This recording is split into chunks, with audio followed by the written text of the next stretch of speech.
So once again, the CFL outdid the NFL in terms of the championship game. I've said this for a very long time, and I'll stand by it.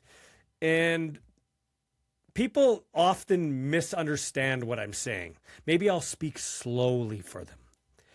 The 3-down game is far superior to the 4-down game. Listen to me carefully.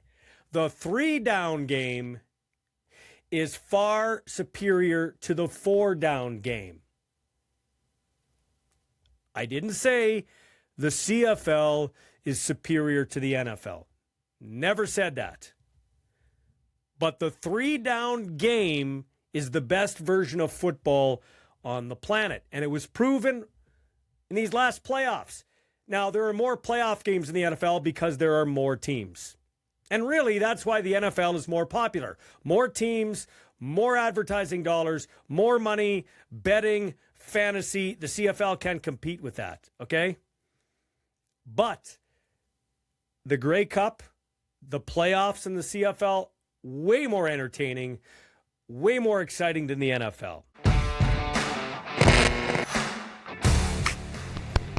Check, check.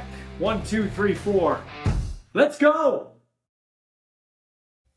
Hi, folks. Welcome to another Ballsy Uncut. Coming up, we're going to hear from Logan Ferland, who's been touring the Grey Cup Championship around the province. Took it to his hometown of Melfort. We'll talk to him about that.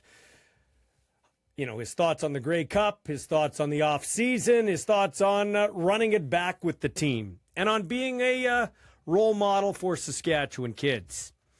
It's going to be a great chat. That's coming up. You see that Team Ted shirt over my shoulder that was handed out before the Bombers Ticats game earlier this past year. Ted Gavai, who worked for both teams, worked his whole life to be general manager of a CFL team, finally runs his own team, and then passes away after a battle with cancer. They're going to give a Ted Gavai Award away at each CFL Combine now for the builder. Recognize a builder, either a scout or a GM or somebody in the front office personnel of a CFL team at the Combine. Starting this year, Ted Gavai Award. I love that. Great initiative. All right, let's get to this. So once again, the CFL outdid the NFL in terms of the championship game. I've said this for a very long time, and I'll stand by it. And people often misunderstand what I'm saying. Maybe I'll speak slowly for them. The 3-down game is far superior to the 4-down game. Listen to me carefully. The 3-down game is far superior to the 4-down game. I didn't say the CFL is superior to the NFL. Never said that. But the 3-down game is the best version of football on the planet. And it was proven in these last playoffs. Now, there are more playoff games in the NFL because there are more teams.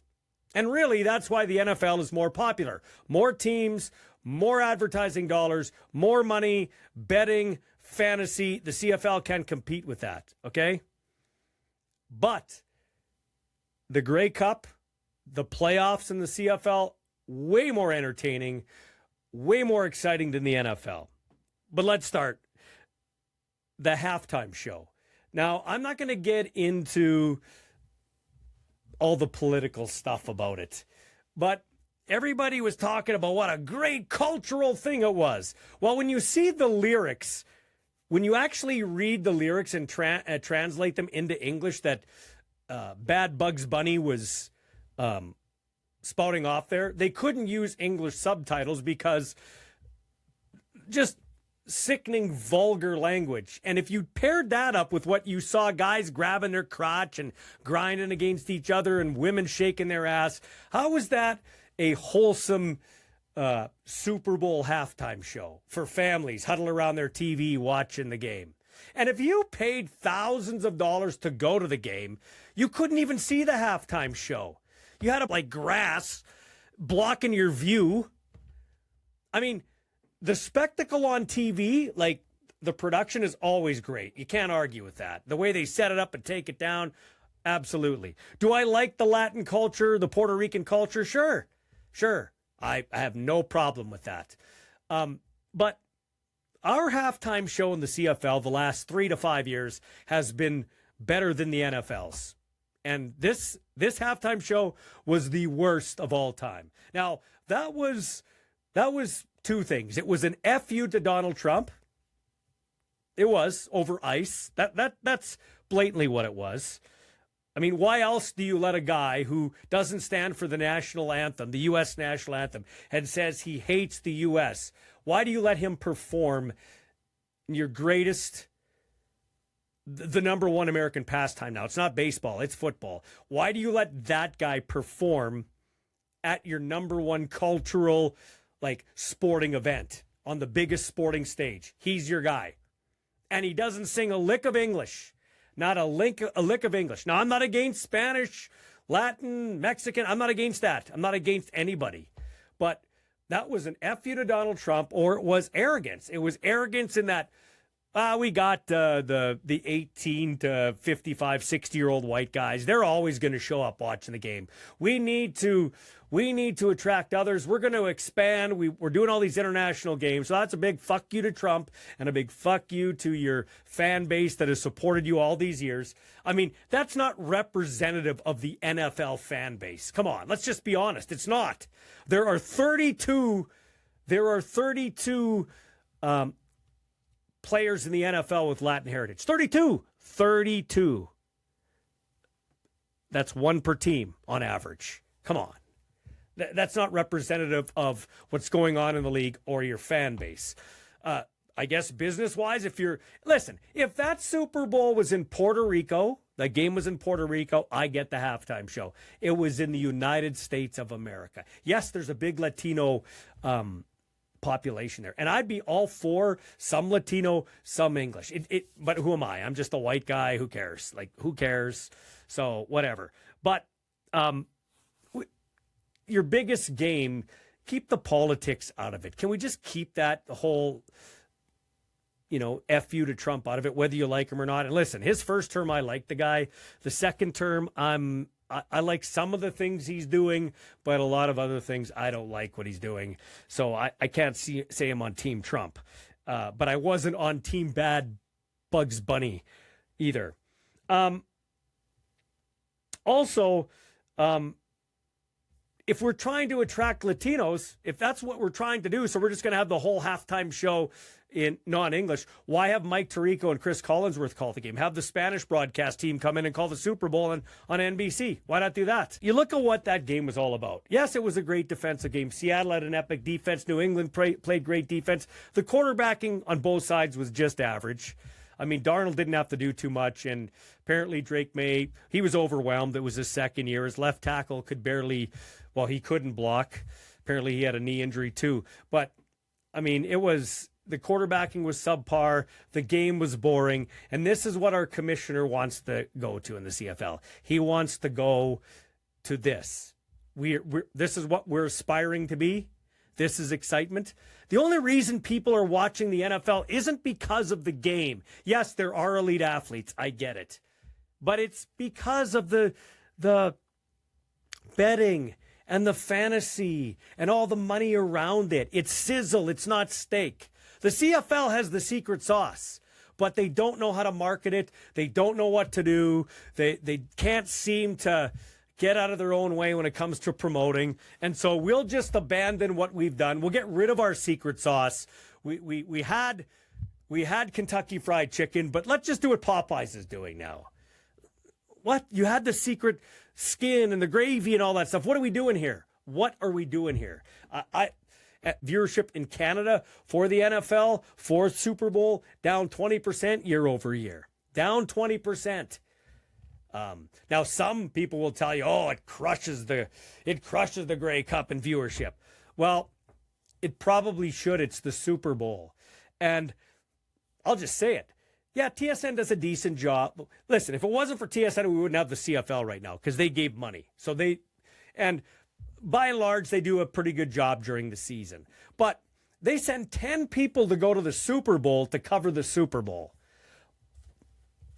this isn't a commentary on Farhan Lalji, Dave Naylor, Luke Wilson, is it Wagland, James Duthie. They're all good broadcasters. They're all solid broadcasters. They must be. They're national broadcasters, okay? That's not what I'm talking about here.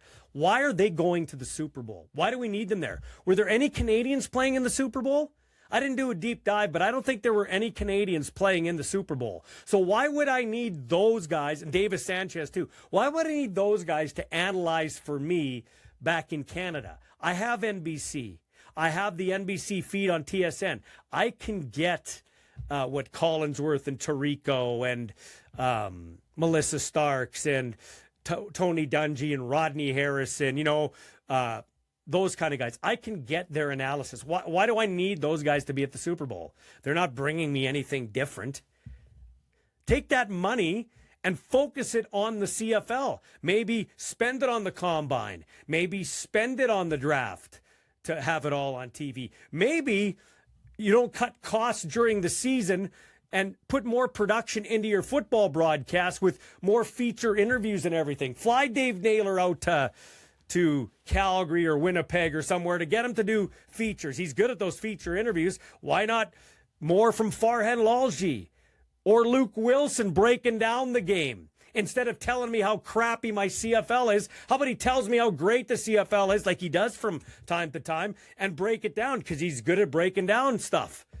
Spend more time and money on that than the NFL. No wonder people watch the NFL because it's promoted like it's the greatest thing since sliced bread. Start doing it here in Canada at all levels. It's not rocket science, but apparently it is because we got to make the field 100 yards and move the goalpost back because you know what you saw in that game? Didn't you see all the touchdowns over the middle? Didn't you see it was so wide open. There were so many they didn't kick 5 field goals in the game. No, Seattle threw all those touchdowns over the middle wide open, like moving that goalpost back.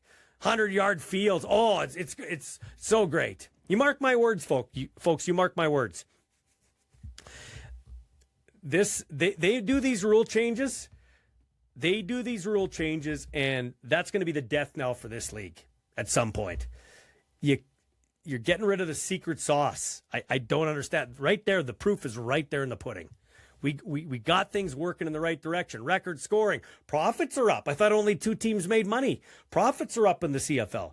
And once again, like I said, the Grey Cup kicks the Super Bowl's ass because the 3-down game is better than the 4-down game for entertainment value.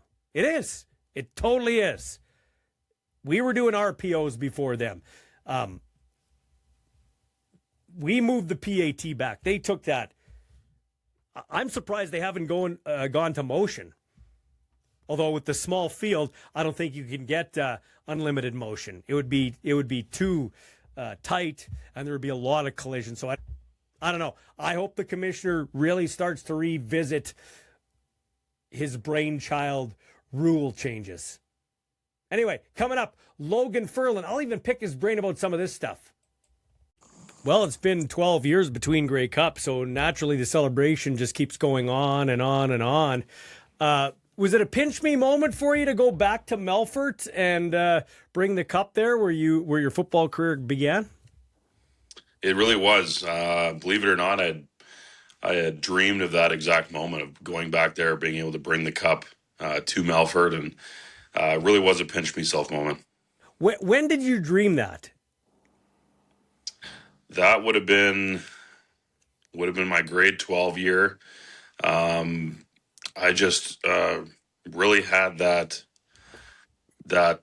inspiration at that time to become a rider and ultimately hoist a cup. I forget the conversation I was having with some of my football buddies, but it was at some point in grade 12 year when I kind of had that and just manifested it ever since, and put the work in, and the rest spoke for itself. And we'll get into that in a second. I don't know if I've ever asked you this. So that grade 12 guy there that had those dreams and wanted to be a Rough Rider, who was he looking up to on the Rough Riders to want to be a Rough Rider? I think it's no secret. Dan Clark was a guy I always looked up to. Also watching through those high school years, Ben Heenan, he was another SAS star. Brendan Labatt, Chris Best. I'm sure I'm missing a couple more, but just from an O-line standpoint, those are guys I really looked up to and really wanted to emulate. In a weird twist of fate, Logan, I'm happy for guys like you. Okay, I consider you a friend. I've talked to lots of other guys, Hughes, Lother, all these guys, but but it was a shot in the gut to the Ball household because we're Blue Bomber guys now, and you were in Winnipeg winning the Grey Cup. I sat for 2 years in that fucking booth and watched you guys get your ass kicked in 22 and 23, and then I'm watching you win a Grey Cup in Winnipeg. So it's kind of weirdly painful for me as it was, and you know where I'm going with this. How great was it for you to finally exercise some demons and do it right in Winnipeg? Man, I think it started with the Banjo Bowl. Honestly, being able to jump that hurdle was huge for us, and just understanding like we can do this. I think that was huge for us, and that really helped the momentum going into Winnipeg, into the Grey Cup. Understanding, hey, this is going to be a crazy environment. Yes, Winnipeg's not in the Cup, but to go there to win in the Banjo Bowl, and then to carry that over to the Grey Cup and win against the Montreal Alouettes in a spot that we struggled for so long, that was another kind of pinch yourself moment. Just all that work you put in, and all that time and energy you have focused through the years on trying to win in that stadium. We did it finally, so that felt amazing. How many friends and family did you have there? Can you how many tickets did you have to get for that one? Because that's not the downside. Like, it's a good thing, but then you maybe have to get extra tickets because Winnipeg's not that far from Regina. You know what I'm saying? Yeah, it's an easier place for people to go versus anywhere else hosting the Cup. So other than Regina, obviously, but had a few tickets to get. Obviously, my mom. She went, her sister, my auntie, my fiance was there, and her family was there with her. So there's quite a few tickets to try to scramble up, and then obviously the on-field access after was the main one we were trying to get last second. Yeah. So what was that like for you when the clock hit 0? What was that like for you? What were you thinking about there? Were you thinking back to the grade 12 kid in Melfort, or what immediately hit your mind when you saw the confetti fall and you finally won a championship? Yeah, I think I was in a state of disbelief. It's funny enough, we talk about that kind of shock moment that you get into in those kind of scenarios, and I was definitely in a state of shock my first little while, and I was realizing it. You can probably see it during my post-game interviews. I was realizing it as the camera was being shoved in your face and you're being asked all these questions. You're kind of realizing it in that moment, and it's like, man, am I going to wake up from this dream? Am I going to wake up and it's Grey Cup morning and we're ready to play? And it truly did feel like that kind of moment. But then as soon as it starts sinking in, you start going through all the hours you put in, that when that dream first started as a kid, and all those hours you put in as a kid, and you didn't go to those parties, you missed it on those friends' weddings because you sacrificed it for football. And countless other memories that you could have made with your family, just kind of all came out in that one moment of a lot of emotion. Yeah. So, like your star players, like your skilled players, are generally considered faces of the team. Like, back in '89, you had Ken Austin and Tom Burgess and Don Narcisse and Ray Elgard and Jeff Farrell. But the more popular actual faces were like the Polies and the Alldags. Then fast forward to 2007, and you got Scott Schultz on defense, and on offense, you got Gene Mikowski. Those are kind of the Saskatchewan faces. 2013, there were some other guys there. Neil Hughes, Mikowski again, like Dan Clark. There are some guys there, but look at this team too. You got Trevor Harris, you got some great players, Kean Schaefer-Baker, but I really think you're the face of the franchise, whether you agree or not. But just your thoughts on really being a Saskatchewan face of the Saskatchewan Roughriders, and getting to go around, speak in the offseason like you've always done, but then also now take this cup to all these great places.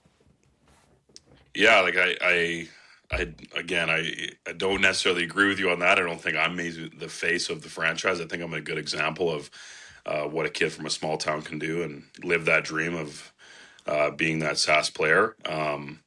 But I think it's, again, your kind of pinch yourself moment, being able to go around the schools, let alone being a Rough Rider, but bringing the cup is something really special. Something that stacks onto what we did in the schools, what I've been doing the last couple of years since getting into more work with the foundation, talking about mental health and the importance of reading to schools across the province, and then adding a Grey Cup championship to that. It's a pretty cool moment to be a part of that team and to be a part of a bit of the face of the franchise and representing it well. So I'm very proud to represent the Riders, and I want to continue to do that. Well, whether you know it or not, you just backed up my claim. You're a Saskatchewan guy, born and raised, come up through junior football. Like you're what people aspire to be. So to me, that's the face. But we can respectfully and happily agree to disagree. I don't know if you'll disagree with me on this. I talked to a couple of other guys, and I said, I know there's been additions player-wise, but I don't think it's any secret that the common denominator in the success the last couple of years is your head coach, Corey Mace. And it would be, as we talk right now, I don't think they've awarded the coach of the year. It's supposed to happen this month. It'd be a travesty if he doesn't get the coach of the year. Just your thoughts on him. And do you agree with that? Like, he's kind of that big piece that really has kind of turned the culture and made it a kind of a championship team. 100%. The second Mace came in, you can tell just the whole vibe of the stadium changed. They called it the Corey Mace effect, and that really rings true. I think just this respect he commands without even having to say anything. The second he walks into a room, he just is a person of honor, and really, I think, is a true Saskatchewan representative. It's like he was born here because he has the exact same traits we were all raised with in Sask, including in the small town communities. I think the guys see that, especially the local guys. I know that's huge for me. I know that's huge for the fan base going around. They say, man, this guy's like he belongs here. And he really represents what Sask is all about. And I think this is just where he belongs. Hey, one comment. We just had the Super Bowl go through, and I'm not going to get you to comment on the halftime show, but I do want to say this. I've said this for years. It's not the game. It's the marketing of the game. And the Grey Cup consistently is better than the Super Bowl. The 3-down game is better than the 4-down game. I'm not saying the CFL's a better league. I'm not doing that because that's apples and oranges. But just look at it. I know there has been one dud Grey Cup here in the last 5. I think that Toronto Winnipeg one when Kalaros was hurt wasn't very good in BC when it was all said and done. But look at your Grey Cup. Outstanding game. Comes down to the wire. If the former Regina Ram, Tavon Campbell, doesn't make one of the greatest plays in Rough Rider playoff history, who knows if Montreal comes back there. Right down to the wire. Just your thoughts when you watch like a dud of a Super Bowl and what you guys, the CFL, puts on the field consistently. Not just the Grey Cup. Every playoff game was spectacular. Yeah, I think that's one thing to see. One of the things CFL does great is we have very exciting football, and you can argue the product all day long. You can talk about the ratio, you can talk about everything that makes this game unique, but you can't deny that they are exciting games to watch. You put any NFL fan, have them watch a CFL game, and tell me that it's not exciting because. Every game, especially Rider games, seem to come down to the wire.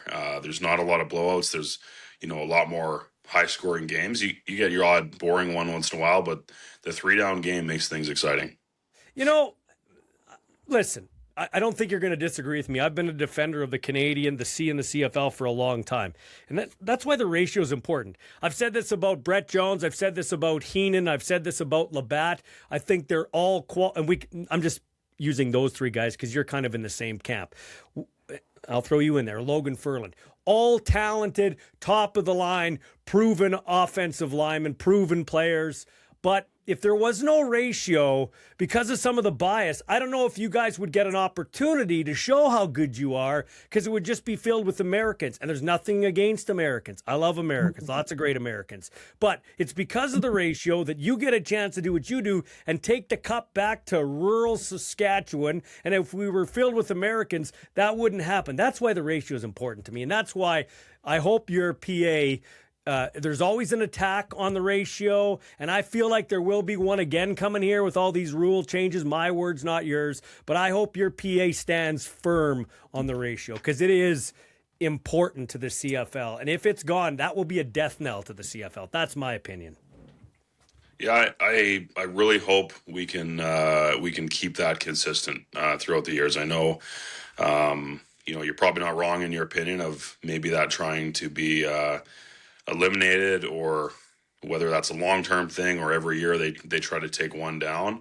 And I think it is very important, because I think you're right. I think the opportunity wouldn't be there for a lot of guys, myself included. I don't know if I would have gotten that shot, or would have seen that, when a guy goes down, who's next up? Well, they're probably going to put somebody else in there. It's hard to say what's going to happen if that time does come.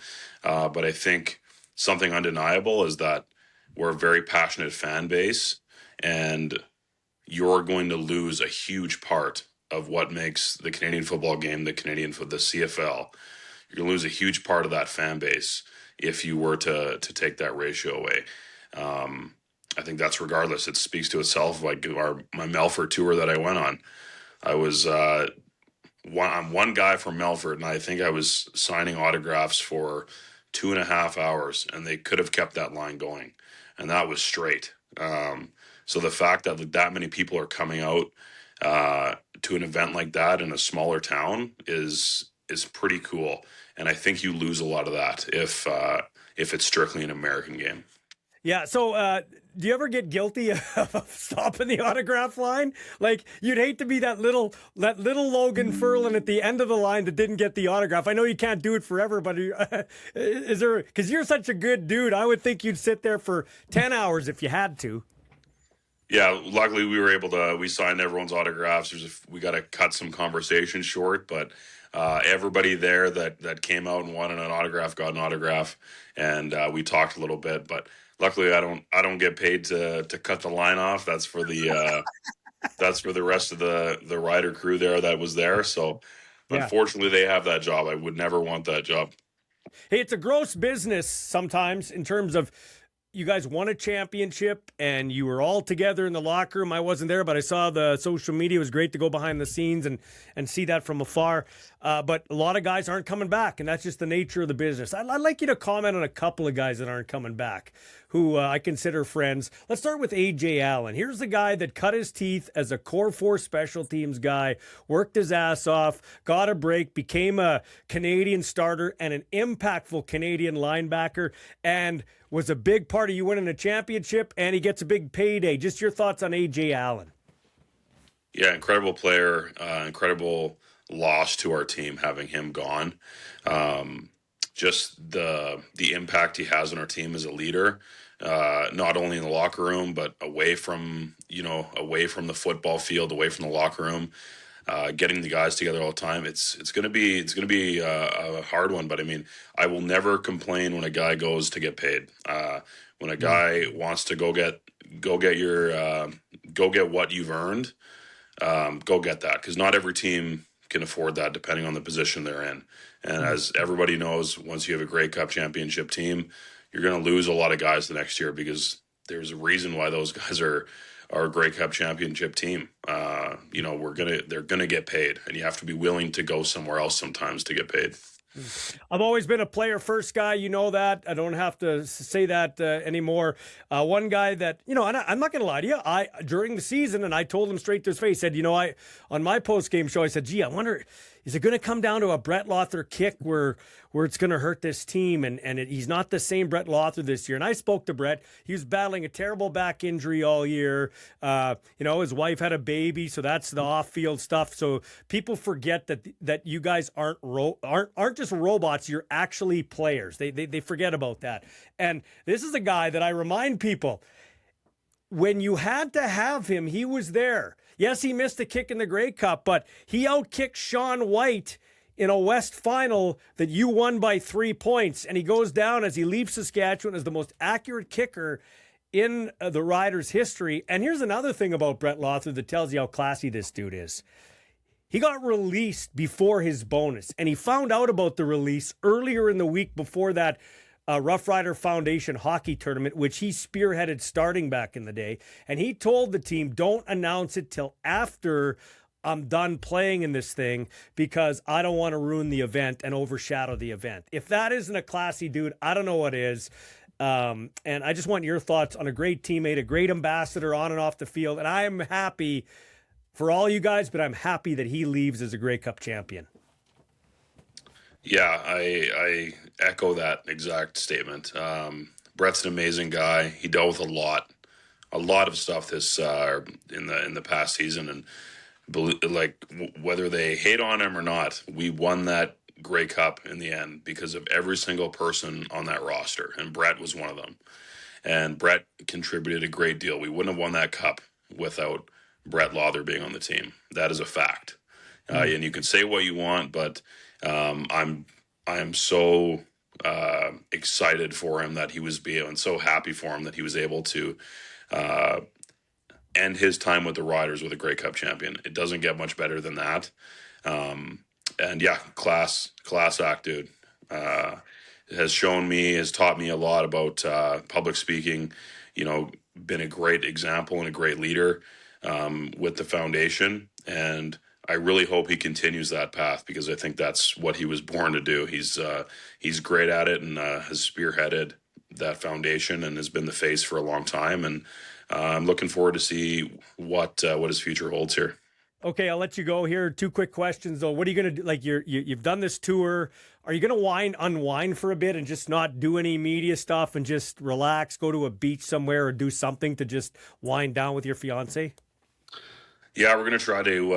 We're definitely going to Mexico end of March. I think I forget where. I think somewhere in Cancun. She knows all the details. It's a friend's wedding that we're going to be going to. So that's going to be our chill out time. We did have a little weekend we just booked a little acreage Airbnb, and we had 2 nice days off after the season because all of December was full of renovations for me. So I was straight back to work. And I felt like her and I both were being very busy, her with her business and me with the renovations. Like, hey, we need just a couple of days to chill out. So we had a great time just relaxing for a couple of days and really looking forward to the Mexico trip when that time comes. Good on you. And last question. We talked about some of the guys leaving, and there were a lot of people leaving, and you rightfully put it. That's what happens when you win a championship. But you brought a lot of the pieces back, too. So one thing that's never been done in Saskatchewan is a repeat. All right, I know we're away from that, but we're not that far away from the season firing back up. Just with, addition and subtraction and now being the champs, you're not chasing, you're being chased. How excited are you for a chance to run it back, and how do you feel about your team's chances to run it back? Yeah, I think that's a mentality that we need to almost change the wording of is, yes, we want to run it back, but if we think about running it back during the whole season, then we're going to be thinking about the past. So we need to be really thinking about being the hunter, not being the hunted, and just continuing to get better as a team. And how can we improve this year compared to last, regardless of what happened last year? This team looks different. This is not the same team, and the new team that we will have for 2026 hasn't done anything. So that's the mentality we have to have in order to run that back. It starts day by day. I think Yosh said it best in an interview he had right after the season was week by week, just building that same offseason up that we had last year, winning that battle every day. And this is when the grind starts, is now. And if you're not doing it, then you're going to be way behind come season. So I think just having that different mentality, I hope Sask is able to understand that side of it. Yes, it'd be great to run it back, and I'm just as guilty as saying that in the media. I've caught myself saying it too. But I think it's important that it's a new team that we're going to have, and our goal is going to be the same. It's we want to be the hunter, not the hunted. Well, this team, the Roughriders, is going to feature the most outstanding offensive lineman from 2025. That would be Jamarcus Hardrick, who came back after an injury. You had a couple of guys that I thought, okay, they're done. I thought A.J. Ouellette was done. I stand corrected. He came back better than ever. And I thought Yoshi was done after an injury shortened 2024 season. He comes back and wins the award. He's the reigning most outstanding offensive lineman. But folks, this guy right here is the most valuable offensive lineman in the CFL, and it's not even close. And that's my opinion, and I'm sticking to it. Thanks for your time. Enjoy the off season, and I appreciate you carving out some time for me. I truly do. Absolutely. Well, I appreciate you, Ballsy, and you take care. Yeah, and good luck unless you play the Blue Bombers. I got to say that. We'll take it easy on your son. Yeah, maybe not.